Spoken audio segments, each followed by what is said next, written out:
तर वळूया पुढील महत्त्वाच्या बातमीकडे। विशाळगडावरील मशिदीमध्ये झालेल्या तोडफोडीची पाहणी कोल्हापूरचे खासदार शाहू महाराज यांच्याकडून करण्यात आलेली आहे। रविवारी काही हिंदुत्ववादी संघटनांकडून मशिदीतील काही बांधकामांचं तोडफोड करण्यात आलं होतं आणि यानंतर दोन्ही बाजूंनी दगडफेक करण्यात आली। मोठा तणाव इथं झाला होता। काही पोलिसांवरही दगडफेक झाली। विशाळगडावर दाखल होत त्यांनी मशिदीतील तोडफोडीची पाहणी देखील केलेली आहे। यावेळेस मुस्लिम समाज बांधवांसोबत शाहू महाराजांनी संवाद साधला। एवढं काय सर मला अंदाज नाही, पण आम्ही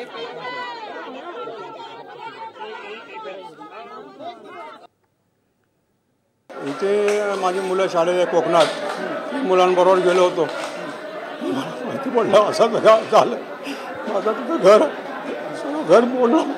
घर फोडलं तुमचं? नासधूस करून टाकली। 4-5 हजार लोक होते। 4-5 हजार लोक। घरात कोणी होतं का तुमच्या? कोण नव्हतं। माझी रिटायरमेंट सर्व ज्ञानात गेले। न्याय प्रविष्ट विषय झाला, परत होऊन इथं घडणार नाही याचा प्रतिबंधक व्यवस्था काय होईल ही आम्ही निश्चित बघू। जनतेला संरक्षण देण्याचं काम आहे, हे खरं म्हणजे छत्रपतींचं काम आहे आणि ते मी मान्य करतो आणि तुम्हाला संरक्षण देऊ शकलो नाही याच्याबद्दल मला अत्यंत खंत वाटते। माहिती मिळालेली ही खरी आहे का?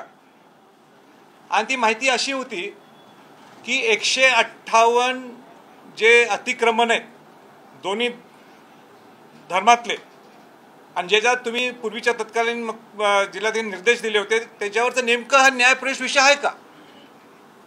तर त्यांनी मी अभ्यास करून गेलो होतो आणि त्यांनी स्पष्टपणाने सांगितलं की 158 पैकी 6 के 7च हे न्यायप्रविष्ट विषय आहेत आणि त्याच्यावर सुद्धा वर्षभर एकदाही हिअरिंग झालेली नाही आहे।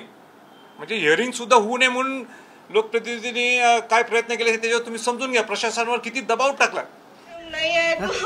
तर विशाळगडावरील अतिक्रमणावरून देवेंद्र फडणवीसांनी महाविकास आघाडीवर निशाणा साधला। अतिक्रमणाला महाविकास आघाडीचा पाठिंबा आहे का असा सवाल उपस्थित करत हा निशाणा साधण्यात आला आहे। त्या ठिकाणी सरकारच्या वतीनं देखील अतिक्रमण काढण्याची कारवाई ही करण्यात येणार आहे। काही लोकांनी अतिक्रमण करायचा प्रयत्न केला आणि ते अतिक्रमण जर निघत असेल तर महाविकास आघाडीच्या पोटात काय दुखतं आहे।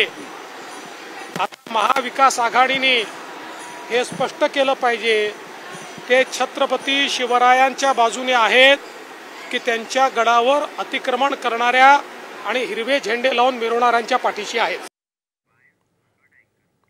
तर विशाळगडावरील हिंसाचारावरून मुस्लिम नेते जे तेही आक्रमक झाले। 19 जुलै रोजी मुस्लिम नेते राज्यभर आंदोलन करणार आहेत अशी घोषणा MIMच्या इम्तियाज जलील यांनी केली। राज्यातील सर्व जिल्हाधिकारी कार्यालय आणि विभागीय कार्यालयाच्या ठिकाणी आंदोलन करणार असल्याचं जलील यांनी म्हटलंय। तर आमदार असलम शेख, अमीन पटेल यांनी महासंचालक रश्मी शुक्लांची भेट घेऊन कारवाई करण्याची मागणी केली आहे।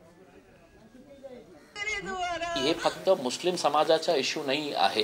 हे समाजामध्ये तेढ निर्माण करण्याचा आपल्या फक्त राजनैतिक स्वार्थासाठी हे जे खेळ सुरू आहे आणि त्याच्यामध्ये बळीचा पकडा कोण बनत आहे तर ते गोरगरीब लोक ज्यांचं काही देणं घेणं नाही याचा निषेध करण्यासाठी आम्ही एक पूर्ण महाराष्ट्रभर 19 तारखेला एक आंदोलन करण्याचं ठरवलेले आहे। ते जिल्हाधिकारी समोर असेल किंवा विभागीय आयुक्त कार्यालय समोर असणार आहे। ज्यांना रोखलं पाहिजे होतं त्यांना रोखलं गेलं नाही।